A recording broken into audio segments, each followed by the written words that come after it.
identificar uma criança, um menor de 18 anos, e quem são de verdade os seus responsáveis legais. Porque se de repente você não tiver autorização dos responsáveis legais da forma correta, pode trazer prejuízo para o seu dia a dia profissional, tá?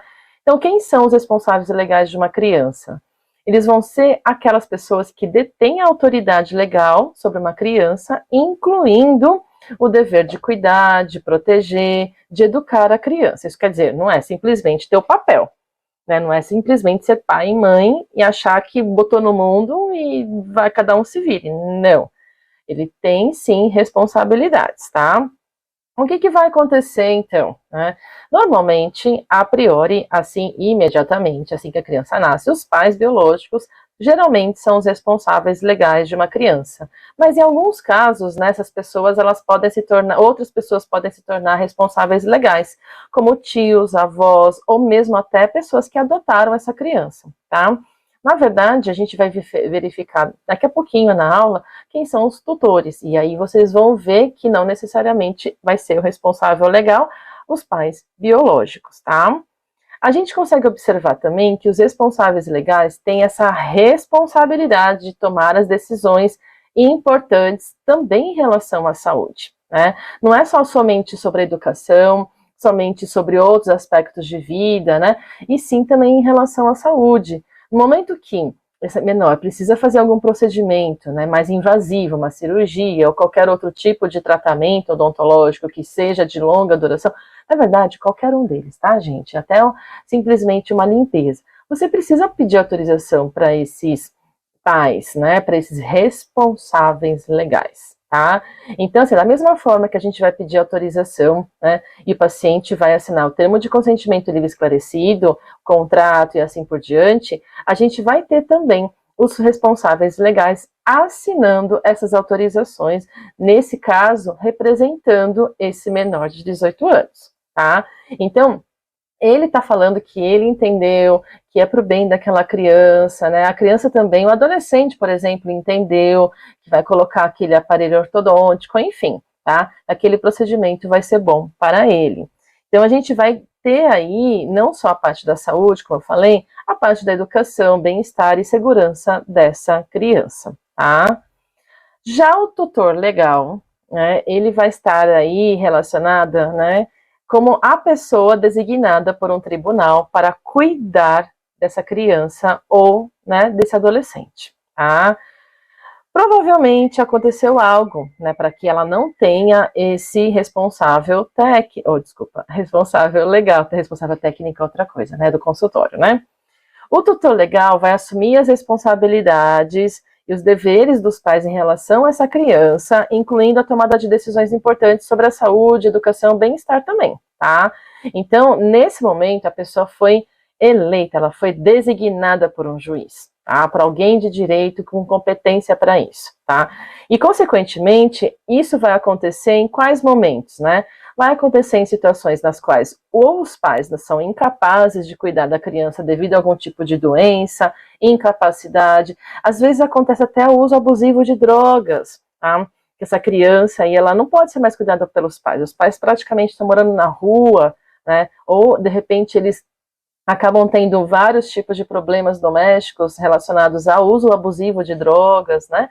Ou mesmo até o próprio falecimento, tá? Então, são várias circunstâncias que podem acontecer com esses pais biológicos, nas quais essa criança vai precisar de um tutor, tá? Já no caso do curador, quem seria o curador? O curador legal é uma pessoa nomeada por um tribunal também, tá? Mas para representar os interesses legais de uma pessoa que é incapaz de fazê-lo sozinho, como, por exemplo, um idoso, né? Ele, de repente, tem Alzheimer, tem demência, enfim, e acontece de que ele hoje não consegue mais fazer seus hábitos, né, do dia a dia sozinho, tá? Consequentemente, o juiz vai nomear alguém para decidir sobre essa pessoa, tá? Pode acontecer também com uma pessoa, mesmo sendo maior de 18 anos, mas com algum tipo, né, de deficiência intelectual, mental, enfim, algum problema de saúde na qual incapacita praticamente muito, né, não vou falar 100%, mas pode até ser 100%, mas as suas faculdades mentais para ela se decidir por ela mesma, tá? Então, a gente vai ter esse curador legal sendo responsável por proteger os direitos e interesses da pessoa sobre sua tutela, né?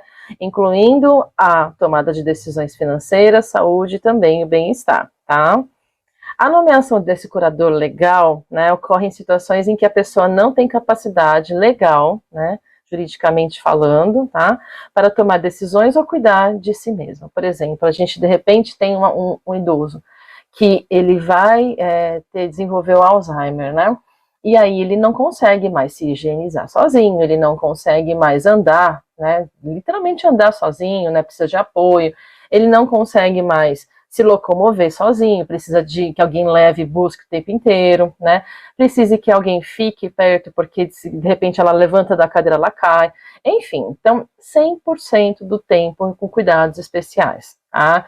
Então, não necessariamente as pessoas que vão estar cuidando vão ser os curadores, pode ser uma pessoa que vai, um técnico de enfermagem, né, um auxiliar de enfermagem, alguém que foi contratado para cuidar dessa pessoa, mas quem é a pessoa que contratou? O curador legal, tá? Então, eu tô dando exemplos, por quê? Porque às vezes, né, como vocês estão atendendo aí, principalmente um idoso nesse caso aqui, né, quem vai vir nas primeiras consultas precisa ser esse curador legal. Quem é que tem essa tutela? Quem é que tem, né, o dever de cuidar desse idoso, tá? Ele que vai vir, ele que vai assinar a documentação, que vai permitir esses, né, os tratamentos a serem feitos odontológicos.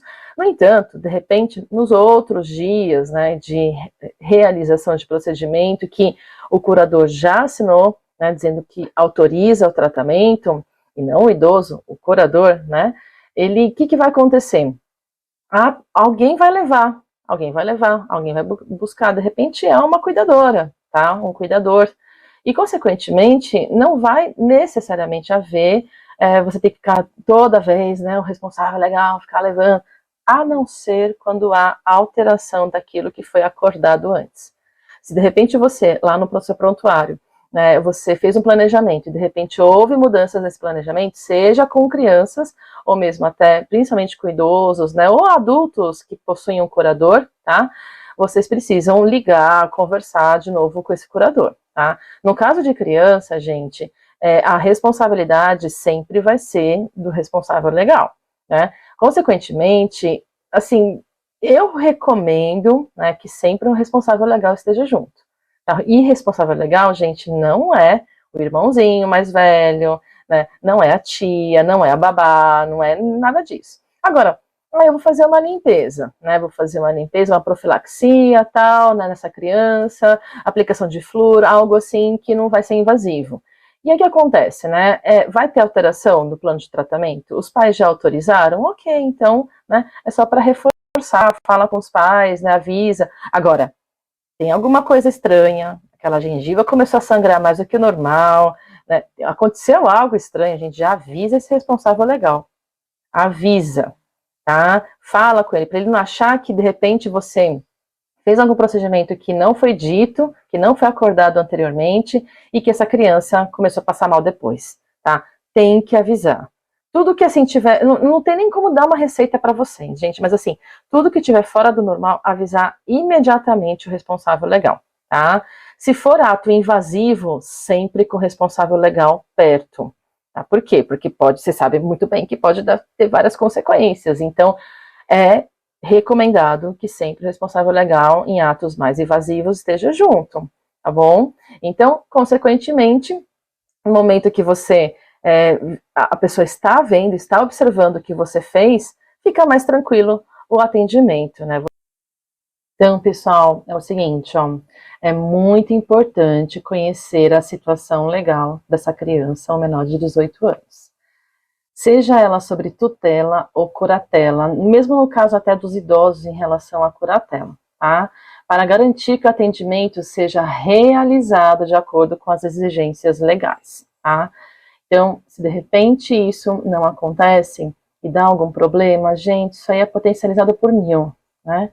Verifique se a pessoa que acompanha a criança tem autorização legal para a tomada de decisões de saúde em nome dessa criança. Ou seja, se é o tutor, né? E no caso de um adulto, no caso de um idoso, o curador. Caso haja alguma restrição ou autorização específica em relação aos cuidados de saúde bucal, certifique-se sempre de estar ciente e respeitar essas exigências, comunicando ao tutor ou ao curador, né? Ou responsável legal, nesse caso, os pais biológicos, né? Certifique-se sempre de documentar cuidadosamente o atendimento e as orientações de saúde bucal fornecidas a fim de garantir a rastreabilidade e conformidade legal. Isso quer dizer, gente, se você de repente não pede para assinar e anotar tudo, pode dar problema, tá? Principalmente quando você tem aí esses responsáveis legais que não são os pais biológicos, né? Principalmente, ou até quando são, mas eles estão num processo de divórcio, estão disputando a guarda dessas crianças. Gente, toma bastante cuidado, tenta conversar bastante, tenta entender o que acontece, anota tudo isso no prontuário, tá bom? Sempre mantenha a comunicação clara com o responsável legal, né? Às vezes é até pior conversar com o responsável legal do que conversar com o próprio paciente, porque no caso de um paciente adulto que está fazendo o seu próprio, né, tratamento, é mais tranquilo, porque ele sabe o que está sendo feito, né, ele está escolhendo. Agora, quando existe um responsável legal que está decidindo por essa outra pessoa, ele geralmente fica mais desconfiado, ele quer saber mais detalhes, ou não, é o contrário, não quer saber de nada, né? Então toma bastante cuidado, sempre mantenha essa comunicação clara, anota tudo no prontuário, né? Busca esclarecer todos os tipos de dúvidas e garantir um atendimento de qualidade dentro das normas legais, tá? Então fica sempre atento aí nas atualizações em relação a esses procedimentos, né? Isso tudo faz parte da segurança do paciente, e se você tiver dúvida, pergunta depois para mim na caixinha, né? Dependendo do que for, eu consigo sanar para vocês, mas às vezes o caso é tão parcial, tão detalhado, tão gente, que vocês precisam consultar diretamente, né? Não é nem a gente da odontologia legal, é o seu advogado que cuida dos seus documentos, tá bom? Então, pessoal, muito obrigada aí pela participação nessa aula. Não esqueçam de se inscrever no canal caso vocês gostaram do conteúdo. Sempre eu vou colocar aulas aqui relacionadas a deontologia e gestão estratégica, né? Eu sou Evelyn Kuroki-Anzai, como eu disse anteriormente, e pode me seguir também nas outras redes sociais, caso vocês queiram, que lá também tem bastante conteúdo. Então, até breve, pessoal, e muito obrigada por assistir.